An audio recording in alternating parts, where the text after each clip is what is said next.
FNAF is known for many things, with some of those things being its jump scares, characters, lore, and atmosphere. But FNAF pioneered the mascot horror genre and made it become what it is today, and with its influence, many people decided to make their own headcanons and stories related to the franchise. Now, I am sure I don't need to explain what an iceberg is along with what a creepypasta is, but before we take a look into this iceberg, I do need to explain how it's ranked. The most popular / scary and best written stories are at the top, and as we go down, they become more obscure, worse written, and less scary, with the exception of a few good hidden gems. So with that being said, make sure to subscribe if you love Five Nights at Freddy's, and let's get into the FNAF Creepypasta Iceberg.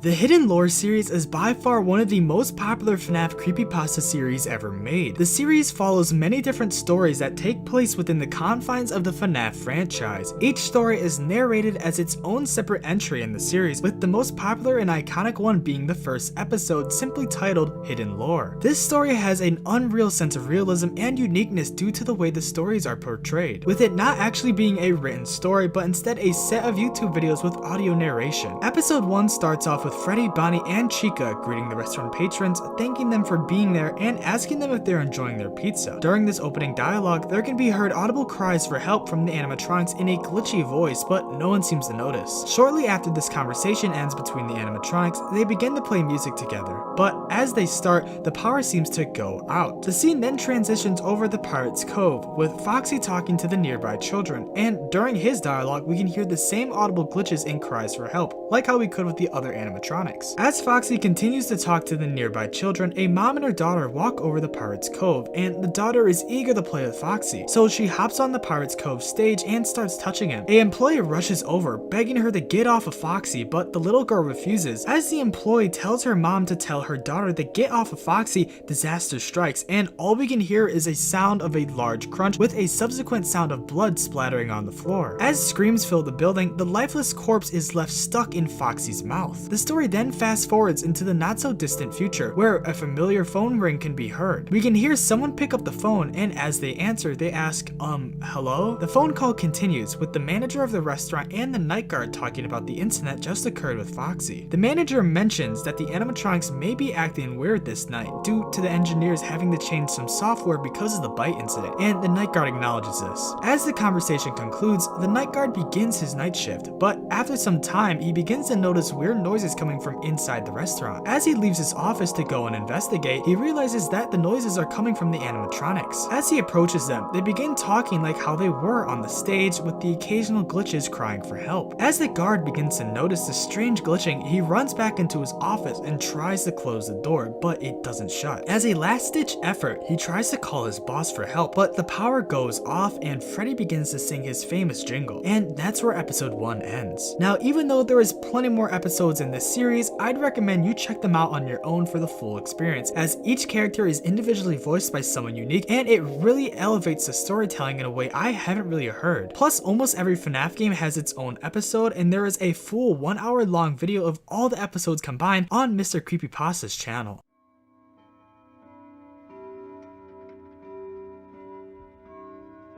My Summer Job is a creepypasta about a college student, Mike Schmidt, looking for a job to have during his last summer in his hometown. The story begins with the protagonist looking for a job in the local newspaper to pay the bills, when he stumbles upon an ad for one of his favorite childhood pizzerias, Freddy Fazbear's. He calls to see what position is available and if it was still available, which it was. But as Mike looks closer, he realizes that they are only looking for a night guard. Mike was hesitant at first, but reluctantly agreed to the position, mainly because he loved the place so much as a child. After giving the person his information, they told Mike that he could start this fall, which was odd because that was months away. Regardless of this, he decided to accept the position anyways. With enough money to last for the next couple of months, he realized he would be just fine as time passed. And as time did pass, it finally turned November, which meant his first shift for Freddy Fazbear's was right around the corner. Then the day finally came, his first shift. Mike headed to Freddy's, and as he arrived, he began to approach the building, but as he did, he came came face to face with a man, which turned out to be the owner. Mike and the owner had a quick conversation, which the owner gave him some advice for the job and the keys to the doors. As Mike thanked him, he entered the building and he began immediately reminiscing about his childhood as a flood of nostalgia hit him. He explored the building for a bit until he began walking to his office, and as he approached the office,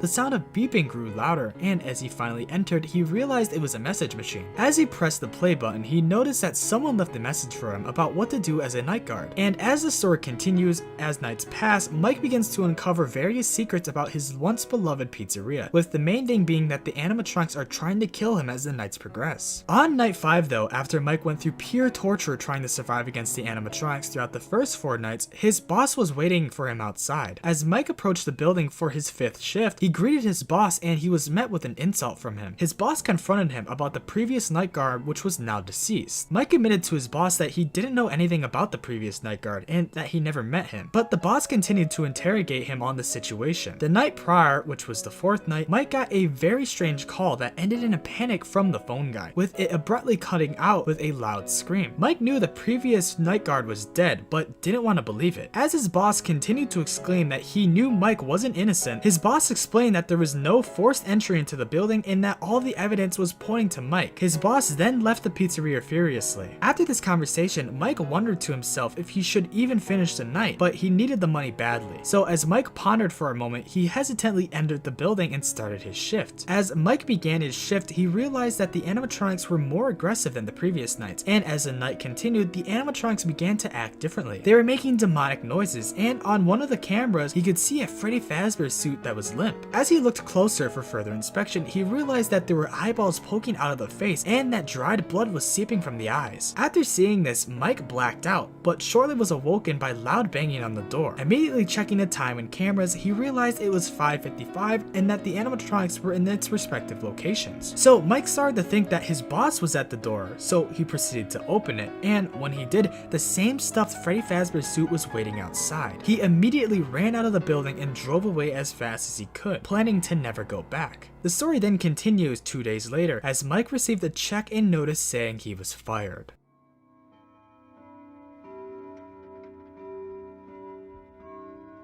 Last Call is a very simple creepypasta, basically just a different iteration of the FNAF 1 phone calls, with this story providing more information regarding Freddy Fazbear's Pizza and the phone guy. The story begins at the start of the phone call, with phone guy going on a rant about the company as a whole, while also explaining why he took the job and the reason you were hired. As he is explaining everything, he shifts the conversation over to the animatronics and begins to talk about why the animatronics move at night. Phone guy explains that they are allowed to move at night so their servos wouldn't lock up, and when they weren't allowed to walk at night, the animatronics would begin to twitch and move in unreal ways from their servos malfunctioning. He talks about a time where one of the maintenance workers was trying to fix the animatronics because their necks were broken from the constant twitching they endured every night because of their locked servos. Phone guy explains that as the technician was fixing them, the technician almost lost one of their fingers because the animatronic twitched again. After this incident, they decided to let them roam at night, mainly to avoid any more accidents or malfunctions in their systems, which seemed to work. But one night after this feature was implemented, the morning staff stumbled upon the corpse of one of the previous night guards stuffed inside of a suit in the office. The story then ends with phone guy explaining to the night guard that he set up an ad in the paper for a replacement night guard, and begins to explain that the new night guard fell for his trap and he apologizes about what you are going to go through since you have taken the position.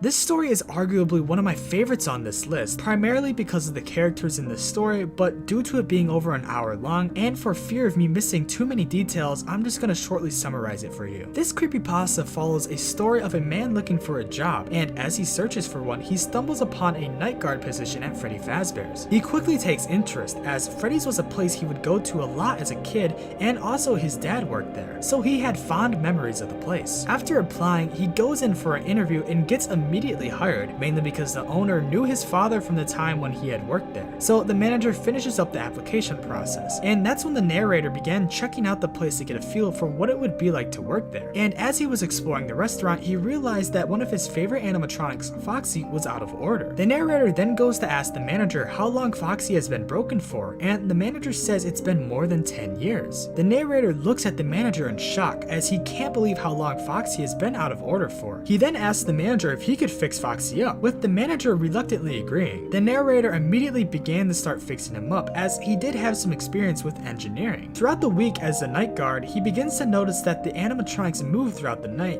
and during one of those nights, Foxy saves him from another animatronic attacking him. As Foxy takes him back to Pirate's Cove to hide him from the other animatronics, the two begin to talk about the night guard's childhood, and Foxy thanks him for fixing him up. As the story reaches its climax, the night guard is being attacked by all of the animatronics, when suddenly another backup Foxy attacks the night guard. This other Foxy was made to be used as a backup, but never was. So in retaliation, due to Foxy being so friendly with the night guard, the backup Foxy attacks the night guard brutally, which causes him to bleed out and die. Now, this is a very short summarization of the story, but it's such an amazing story, and you really just have to go listen to the full thing because I really can't do it justice here. There is so much more little details and plot elements that really make the build up to this climax so much better that I just couldn't explain. So I know it might not have sounded the best because of the summarization, but the full story is amazing.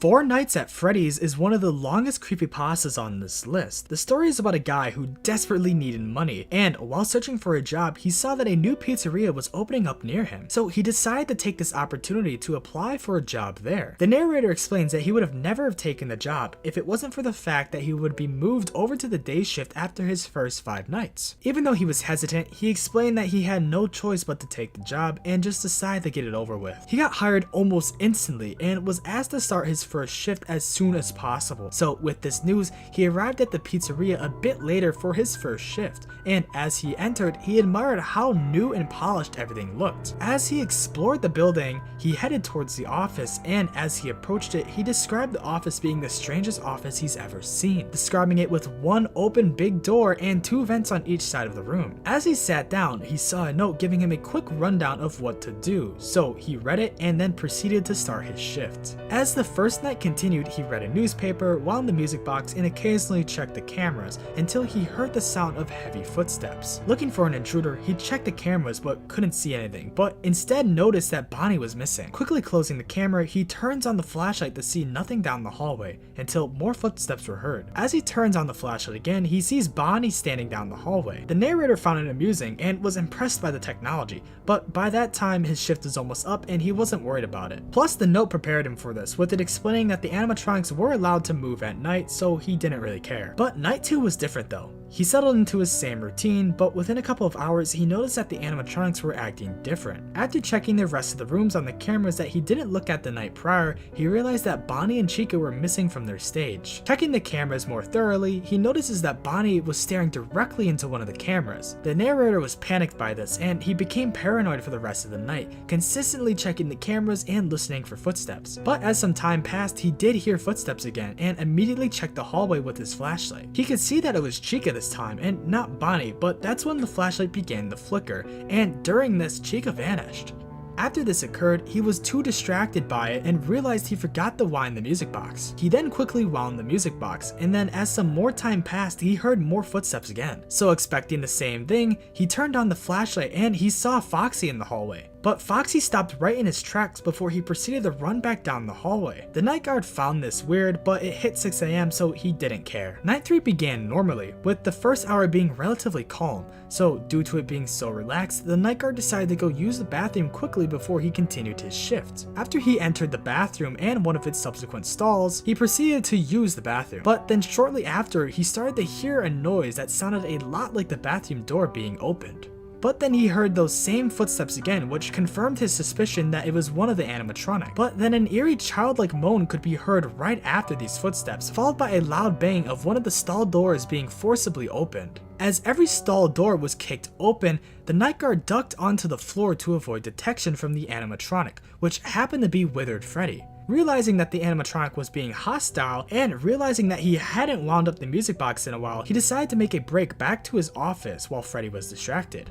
Narrowly escaping, he ran back to his office and immediately began to check the cameras and maintain the music box. And a couple hours later, when it was his time to leave, he was attacked by Toy Chica on his way out, which he was able to narrowly avoid by running out of the front door and locking it behind him. Night 4 was very different from the rest, immediately beginning in chaos, with multiple animatronics attacking the guard throughout the night, and with all of the stress he was being put through, he passed out at 3 AM. He was then awoken, restrained in a chair in a strange mysterious room, with Toy Bonnie approaching him with a buzzsaw. Toy Bonnie said this to the night guard: "He makes us do this." But the night guard began begging for his life, and Bonnie swung the buzzsaw over his head and on top of his arm. Blood immediately started to pour everywhere, and he began to lose consciousness, and before he passed out, the last thing he could heard was the sound of his arm hitting the floor. Awakening again, he couldn't feel his arm, and as he looked over, a metal arm was in place of where his arm used to be. But before he could process it all, Toy Bonnie and Toy Chica began to start the buzzsaw again to take off the other arm. But before they could do that, something knocked down the door. It was Foxy, and Foxy began to attack Toy Bonnie and Toy Chica, disabling them. As Foxy helped the night guard escape, Freddy walked into the room and blocked the exit and proceeded to pick up the buzzsaw that was laying on the floor. The night guard then used his robotic arm to attack Freddy, which worked very effectively. After this, the night guard ran out of the building and went straight to the police station and explained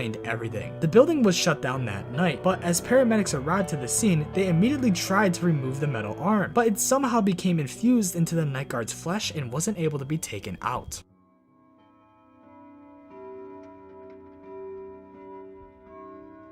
It's Me is a creepypasta that explains all of the events seen in FNAF 2's minigames and explains in depth the events that led up to the bite of 87. The story starts from the perspective of a little kid leaving the pizzeria because they were terrified of Fredbear, but in the midst of leaving the building, someone driving down the street next to the child pulled up next to them and abducted them. The story then proceeds to talk about how this event impacted the restaurant's reputation and how it was forever tainted after this. But that was until the owners decided to scrap the Spring Bonnie and Fred Sharp animatronics in replacement for Freddy, Bonnie, Chica, Foxy, and Golden Freddy. After settling to a new location, everyone seemed to enjoy the place, seemingly forgetting about the troubled past of the last pizzeria. But shortly after the opening of the new location, a seemingly familiar car was seen, but no one noticed it because everyone was too preoccupied with a little girl's birthday party. As the party was happening, many of the parents weren't in the room, as they all planned to follow Foxy into the room to surprise the children. As the parents were eagerly waiting for Foxy to come and surprise all the kids, Foxy was finally ready. As the parents and staff followed Foxy towards the party room, they finally arrived, but as they all entered the room, no kids were to be seen except just pools of blood. The story then fast forwards into the future, now taking us to the FNAF 2 pizzeria location.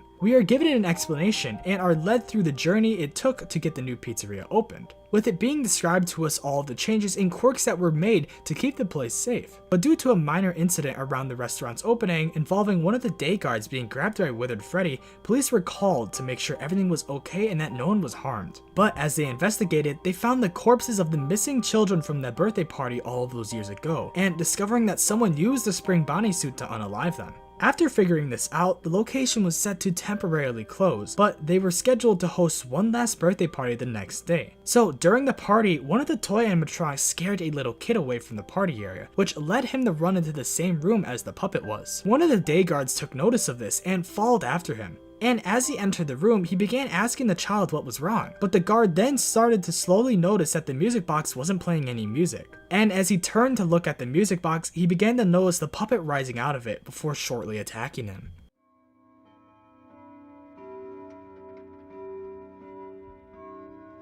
This story is fairly short, so I am going to read it in full. You know, parents are always finding new ways to entertain or enrich their children. In fact, the earliest years are the most important in a child's life when it comes to developing their young mind. This was no different for me. My mom would always take me to the arcades, complete with all sorts of top-of-the-line games, or the parks with the jungle gyms that were always scolding hot from being in the sun all day. There weren't too many options to choose from, but for what they were, those are what made up my fondest childhood memories. As a treat for my 7th birthday, my mom took me to Freddy Fazbear's Pizzeria. It was supposed to be a fun little place, from what I can remember, a magical place for kids and grown-ups alike, where fantasy and fun come to life, or something like that. It looked really promising. To be honest with you, I'd be lying if I said I wasn't excited about going there. The pizza was what you'd expect, lazily put together and didn't quite taste right, but you didn't go over there for the food. You went to see Freddy Fazbear and his gang of colorful friends, Bonnie the bunny and Chica the chicken. There was Foxy too, and he lived at Pirate's Cove. Thinking back on it now, now, the animatronics were pretty good for the time. They had full body movement when singing on stage,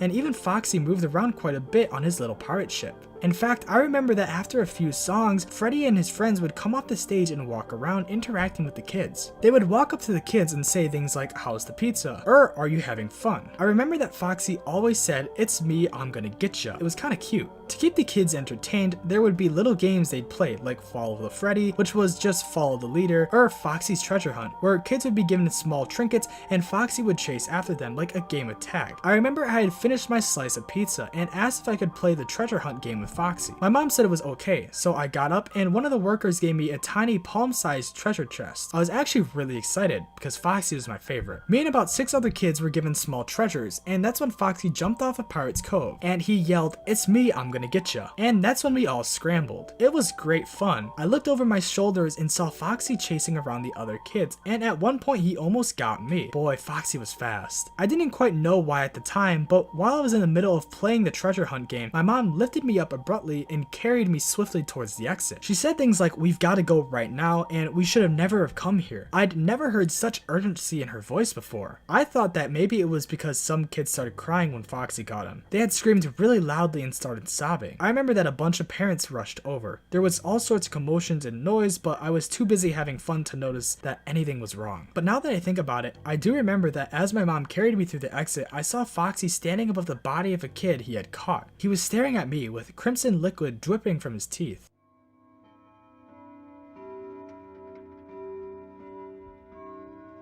The Bite of 87 is a creepypasta that goes into detail about the events that led up to the Bite of 87, but instead of it taking place in the FNAF 2 pizzeria, it takes place in the FNAF 1 location instead. The story starts with the narrator explaining why a night guard was needed in the location, and exposes to the audience that it wasn't to keep the burglars out, but instead to keep the animatronics in, explaining that night guards were needed in order to make sure the animatronics weren't damaged or stolen over the nights, as the pizzeria didn't have the money to replace them or to shut them down to fix them. With this information given to us, the narrator begins to explain how during one fateful day in 1987, Foxy began having technical errors and broke down 4 times in the hour prior, but they kept him up and running in order to not lose profits. During his performance that day, he was still experiencing issues, mainly with his voice box and balance. As he walked around stage, his legs creaked loudly and he began to act strangely to the children. With many of the kids sitting on the floor in front of the stage, they all listened eagerly to his stories, not noticing him continue to malfunction. But that was until Foxy let out a groan and froze, losing his balance and falling off of the stage, landing on a child and taking their frontal lobe as he hit the floor. Chaos immediately ensued, and many parents ran over along with staff to get the animatronic off of the child, with some calling 911 and some evacuating the building. The story then goes over to a conversation with the owner and a mechanic, with them arguing about the incident, complaining to each other that they shouldn't have let Foxy perform due to his previous malfunctions and so on. The narrator then begins to explain the aftermath of the situation, stating that the Pirates Cove area was immediately closed and that Foxy wasn't allowed to play shows permanently, and that Foxy wasn't allowed to play any more shows except during the night.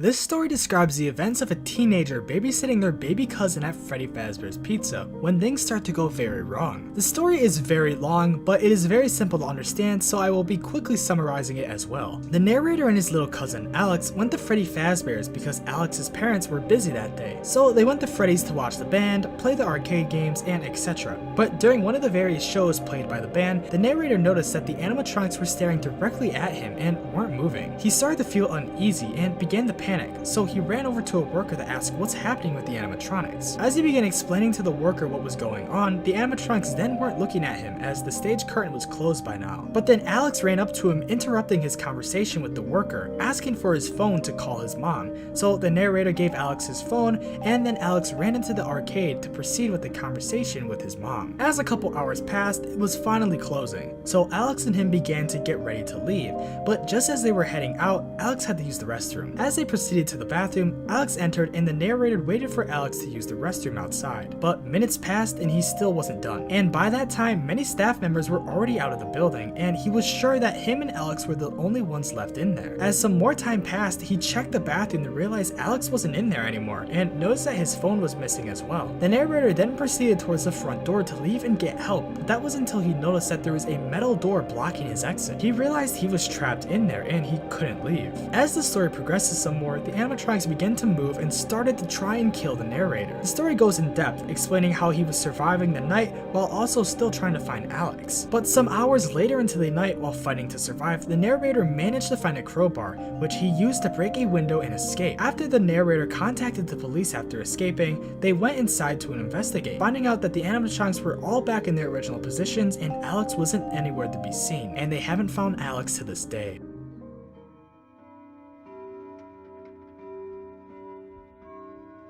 This is arguably one of the most unique stories on this list, completely changing the FNAF story and flipping it on its head. Even though some parts of it are fairly odd, if you allow yourself to ignore those strange moments, I'd say this story is very enjoyable. This story explains a fan-made rendition of how Freddy Fazbear's Pizzeria came to be, and follows along many key moments in the FNAF story. It begins with a brief summary explaining to the reader how Robert Fosworth was beginning his journey in the restaurant business, naming his first restaurant Freddy Fazbear's Pizzeria. Taking inspiration from other attractions that had animatronics as entertainment, he decided to create his own band of animatronics for his restaurant so that it would appeal to all ages. To make his animatronics the best, he asked his technicians to make the most advanced animatronics with state-of-the-art AI, which was more money than he thought it would originally be. So the company making the animatronics for him mentioned to him that they had an experimental AI that was way cheaper that they could use instead. Robert accepted this deal immediately, and he was too blinded by his vision for the restaurant to see any downsides to this. Robert accepted this deal immediately, as he was too blinded by his vision for the restaurant to see any downsides to this. The technicians have been working on this experimental AI, which involved them testing how the human brain could work with mechanical nerves, and if both could coincide together and have the brain control the endoskeleton of the animatronics. And by doing this, these animatronics now had a free will mode and a normal AI mode, and with the flick of a switch, you could switch between these modes. Months later, these models were finally sent to Robert, and as he began to activate them, the animatronics looked at him perplexed. As they looked at their surroundings and body, Bonnie asked, "What have you done to me?" in a human-like voice. Robert switched on the normal AI mode to avoid this strange behavior and continued setting up the building for opening. Sometime later, the restaurant finally opens to become a success, but shortly after, Robert passes away and gives the restaurant to his son Jeremy. Jeremy had no interest in the restaurant, so he sold it to another company, and shortly after selling it, the place began to get taken care of less, and the free roam mode was activated on the animatronics, so the staff didn't have to deal with them as much. But due to the neglect of the restaurant, 5 children were murdered by Freddy Fazbear due to his anger of being put into the suit. But another incident occurred right after this, where Foxy also attacked one of the CEOs of the company for the same reasons, which caused the company to sell off the restaurant. Luckily, someone else bought the restaurant right after this, with the new owner changing many things to the restaurant. The new owner only set the animatronics to roam at night, which prompted them to hire night guards so the animatronics wouldn't leave the building. But shortly after, the place was closed due to the former security guard, Mike Schmidt, suing the new owner for his life being endangered. As police investigated, they found all the corpses and remains hidden within the suits.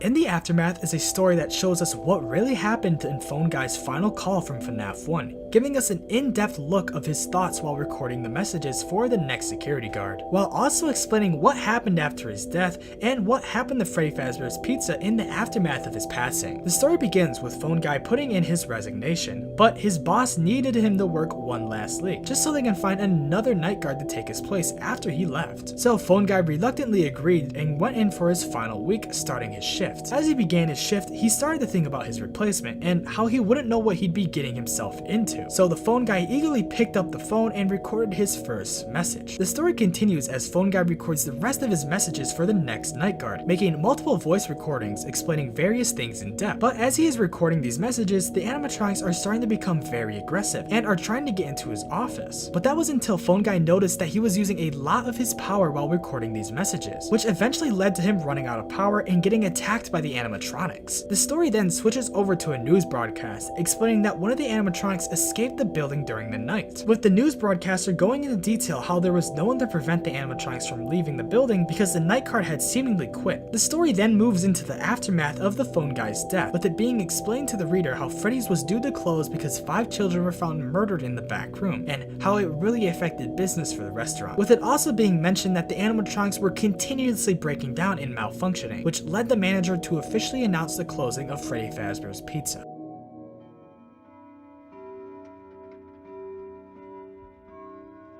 The Bite of 83 is one of the most iconic FNAF moments in the entire franchise, and this story decides to take that event and show the story to us from the perspective of a bystander at the pizzeria. The story begins, narrated by a little kid going to Fredbear's family diner with their parents. As they enter the building, they can see a young boy crying while underneath a table, clearly terrified to be there. So the narrator went up to the crying child and asked him what was wrong, but he didn't get a response from him at all, so the narrator just went back to his parents. Later on throughout the day, the narrator noticed that 4 teenagers all wearing animatronic masks started teasing the child, but with the narrator being afraid of the teenagers, he didn't bother snitching and telling his parents about the teens, afraid that he would get bullied too for it. But that was when the narrator noticed that the teens were teasing the crying child by putting him closer and closer to Fredbear, until they finally put the crying child's head in the Fredbear's mouth, killing him as the mouth shut on his head.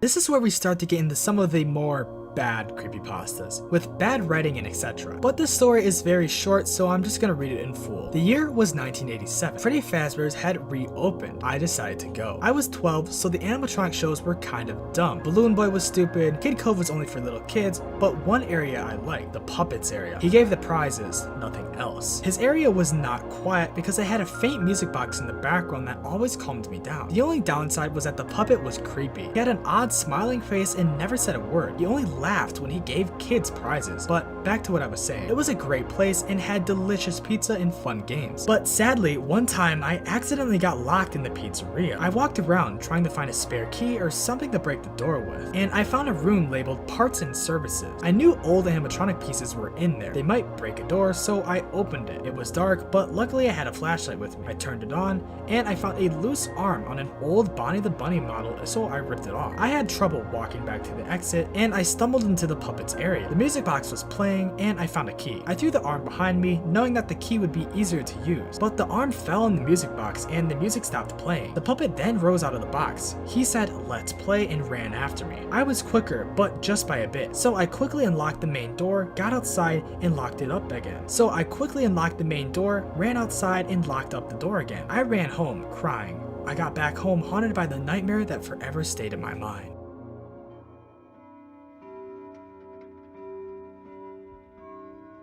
This story is also not the best, with the video narration of it not being very understandable as well, so due to the story's difficult to understand nature, I'm going to be doing a very quick summary of this story. This creepypasta is about the narrator sneaking into the brand new Fazbear's Fright attraction because why not? As they explored the closed attraction, they stumbled upon a locked room, which they then break into as well, and as they enter the room, they hear a loud thud. As the narrator turned towards the sound, he saw a destroyed animatronic that was twitching on the ground, but as he went to leave the room, the lights went out and began flickering. And as he was trying to find his way out, he noticed that the animatronic was now blocking the exit to the room. As the lights went dark again, the narrator heard another thud and realized that the animatronic fell into the ground, presumably running out of power. As he ran for the exit, he tripped over what he thought was a human head, and after seeing this, he passed out, but miraculously woke up outside of the building safe. I mean, that's not the full story, but like, it's kind of the whole premise behind it. It's not the best. It doesn't really make too much sense.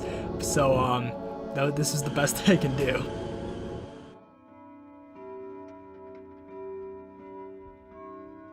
This story takes place immediately after FNAF 6, where William Afton was finally put to rest during the fire that finally killed him. The story is told in an outside perspective, explaining what happened to William afterwards, and it starts with William floating in a black abyss, realizing he was finally dead after all these years. He was joyful, realizing he wasn't actually in hell, but instead a weird limbo-like place. He began laughing hysterically, realizing Henry killed him for nothing, as he wasn't suffering like how Henry hoped he would have after his death. But then a strange light appeared in the abyss, and from the light came a small box which dropped into his hands. He proceeded to open the box, which seemingly teleported him out of the abyss, but into a heavenly-like realm where he could see a man walking on the clouds. William asked if he was God, and the man responded back to him, listing off all of his crimes, telling him that he made a special place just for him. William seemingly teleported back into the abyss, where 3 words appeared in front of him: Ultimate Custom Night. But before he could do anything, the words disappeared, and God said that that was actually Michael's personal hell instead, not his. As God apologized, new words appeared in front of Afton, them saying Ultimate Punishment Night.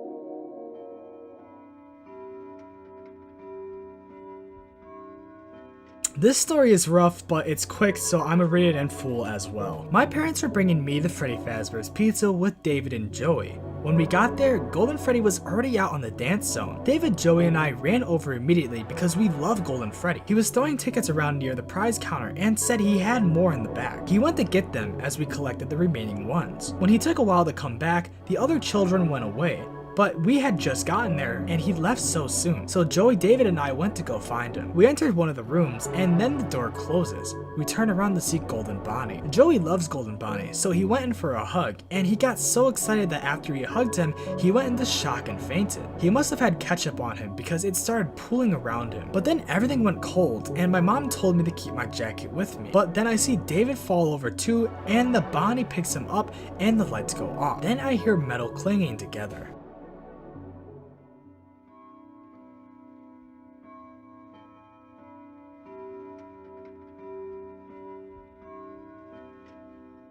Now for this layer, most of the stories are fairly short, so I'm just going to be reading every single one of them in full. Plus some of these you need to read fully in order to even understand them, so let's just get into it. It was only a few days after the release of Five Nights at Freddy's 4 when it happened. I was checking scottgames.com looking for a new teaser image. Sure enough, the image of Plushtrap was still there. Terrible things come in small packages. It hadn't changed. I hit refresh to see if there was a new image. After I pressed the button, the screen went blank. There was nothing on the screen at all. It was like my monitor was asleep. I moved my mouse to try and get it to react, but nothing happened. After what felt like an hour of waiting, I saw something flash on the monitor, something that looked a bit like Fredbear. I didn't get a good look at it, but immediately following the jump scare's thing was a blue screen. What the hell? I said to myself. I forced the computer to shut down and I restarted it. There were all kinds of 8s and 7s flashing by, almost like someone had hacked my computer. I could have sworn I saw Golden Freddy flash by a few times. I even heard "it's me" being spelled out on my speakers. I tried muting the sound, but it didn't work. It just made it louder. I tried opening Steam, but my screen said "you can't" for about 2 seconds. Then, out of nowhere, all of the icons on my desktop disappeared. Recycling bin gone, FNAF 4 gone, Team Fortress 2 all gone. Even the taskbar disappeared. Everything went black. 5 minutes later, the screen was tinted red, almost like the cat dose from Spooky's house jump scares. There were still hundreds of 8s and 7s flashing by, but there was one thing that was different. I didn't hear static anymore. I heard distorted church bells. 12 bells. I looked at the clock. Just as the bells predicted, it was midnight. I looked at my monitor again. There was a single icon. It said SC877 Games. I was hesitant to click on it because I wasn't sure what would happen. Eventually, I clicked on it because why the hell not? I was nervous. It took a while to load, but then the window went full screen and I saw something absolutely terrifying. It was a close-up of Fredbear's unholy face. I nearly screamed when I saw it, mostly because all I heard in the background was Nightmare's jump scare audio. That played for hours. For a few minutes, I just sat there. I was horrified. Eventually, I asked myself a question. What is going on here? At that point, I didn't think anything could be scarier. Why? Because Fredbear replied to me. Keep telling yourself that this is in your head, boy. Fredbear said. What in? I'm sorry, but did you just say something? Indeed I did, mortal. I am not real, but not fake. I can hear every word you say. I am living yet unliving. For I am the Fredbear virus. You have been infected. Why are you doing this to me? Can't you go find another guy and infect their computer? If only you knew.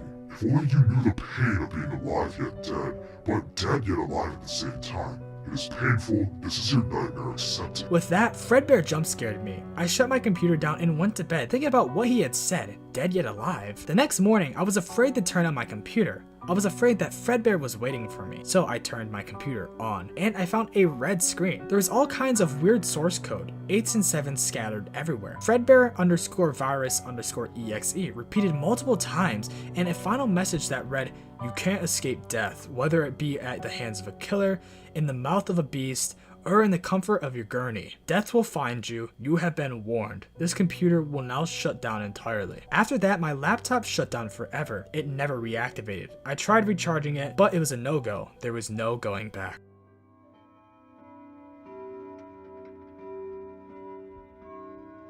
This is your classic EXE creepypasta. Of course I had to put one on this list. So anyways, here it is. FNAF 3 just came out, and I've been a fan of the series ever since the beginning, especially after everyone was making theories about the story. I wanted to play FNAF 3 when it came out, but I never really had the money, so I was looking for the game online, but all I could get was links to buy it. The only links I were finding were for a website called Pirate Bay that was using a separate program, so I tried installing the program to get the game and it worked for a while. But instead of it being called FNAF 3, it was called Springtrap. I guess it was to make things more sneakier, but I don't know. When I loaded up the game, it only had Springtrap on the menu, and I knew who he was because of all the theories online. But his eyes were staring at me, not the cursor, but at me. So I loaded into the game and I was a security guard, but instead of being in the security room, I was at the main door of the place. Text faded onto the screen saying escape, and I heard things fall behind me. I turned around and nothing was there, so I tried opening the door, but it was locked and needed a key. I went into the first room I saw, and it was a closet. There was nothing in there, but as I turned around, Springtrap was standing behind me staring at me. He then walked away, and I exited the room to check the others, and I couldn't find the key. So I headed back to the main door, and Springtrap was standing there with a key around his neck, and he took it off and gave it to me. As I opened the door to walk out, he said, "I always come back," and he pulls me back in and starts tearing me to shreds.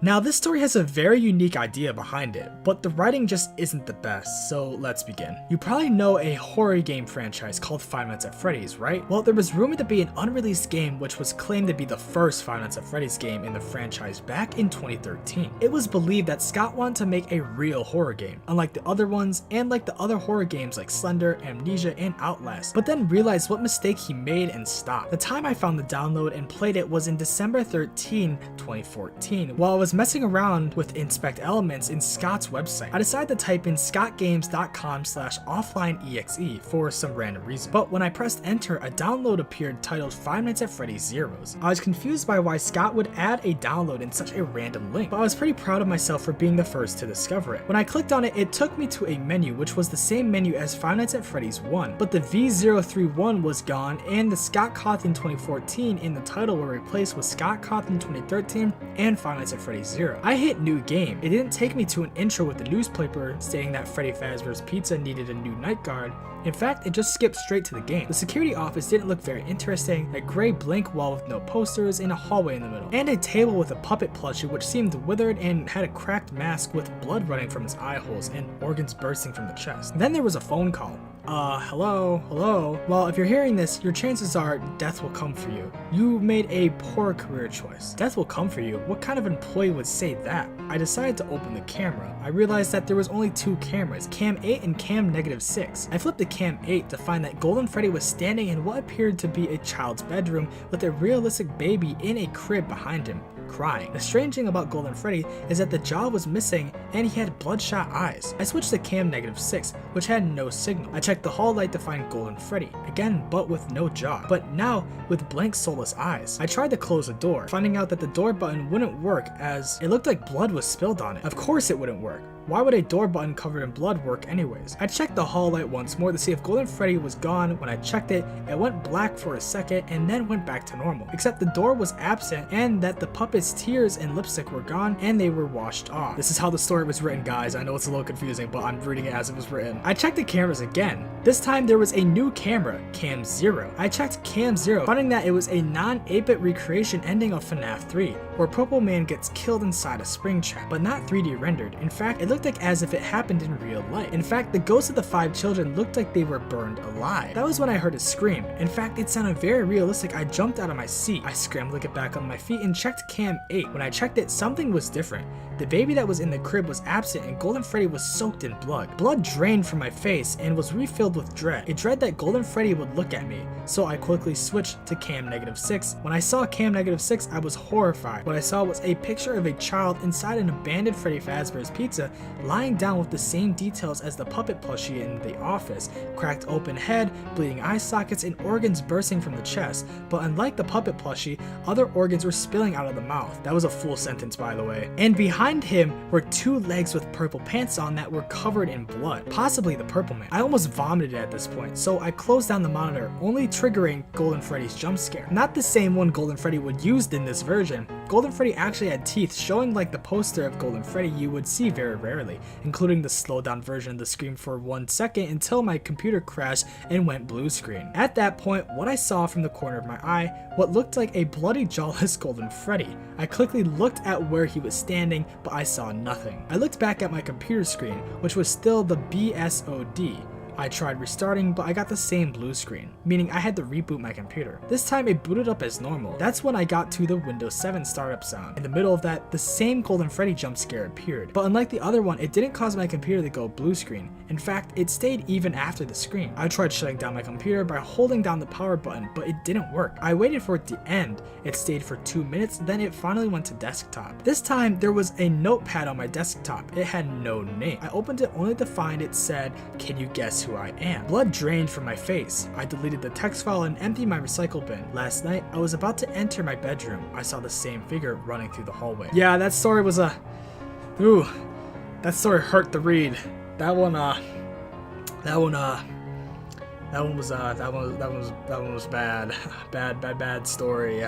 Not hating. It was probably a young child who wrote it, but that one was a mess to read. Anyways, let's get to the next one.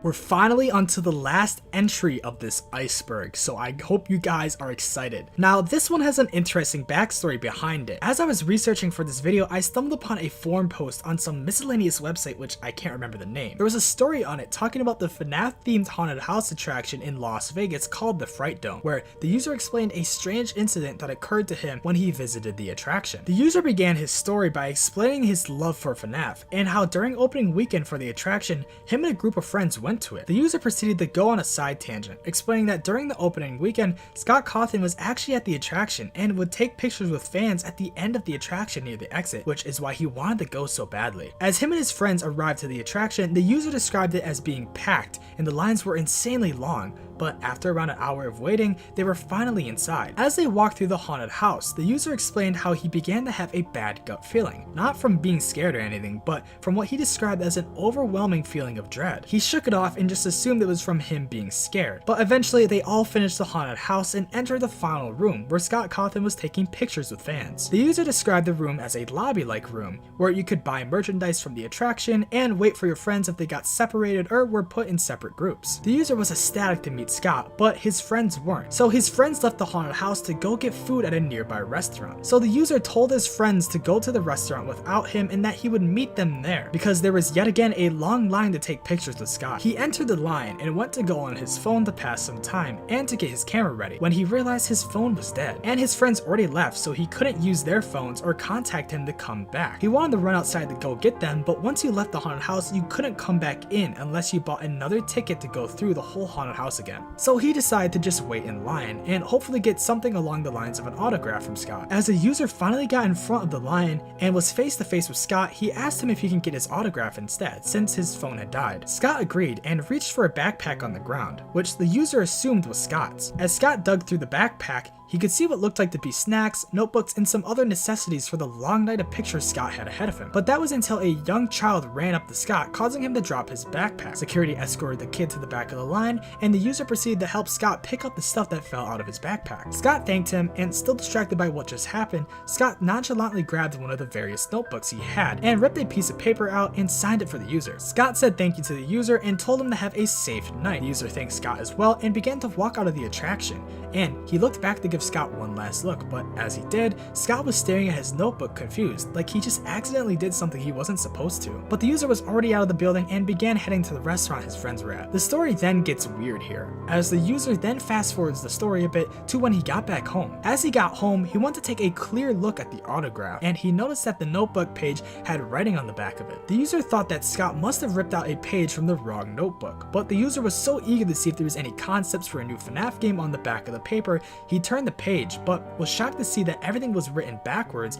and was written in a dark red ink. So the user put his phone on the charger and turned it on to take an image of the paper, and when he did, he flipped the image so the handwriting was no longer backwards. The writing was described to be Latin, and when translated, the user explained how the writing seemed to be a continuation from a previous page of the notebook, with the page seemingly talking about the devil, with some sentences being written in a completely different handwriting style, almost like it was two people taking turns writing the sentences. The user was able to tell which handwriting was Scott's from the autograph, but the other handwriting was so messy it almost looked scribbled on. The user then asked people in the forum how to contact Scott so he could give the paper back to him, but no one responded back to the user at all. As I went to look for the story, I couldn't find it, so I decided to share it here in this video for you guys. So maybe you guys could help me find the truth behind what the page meant and why Scott had it.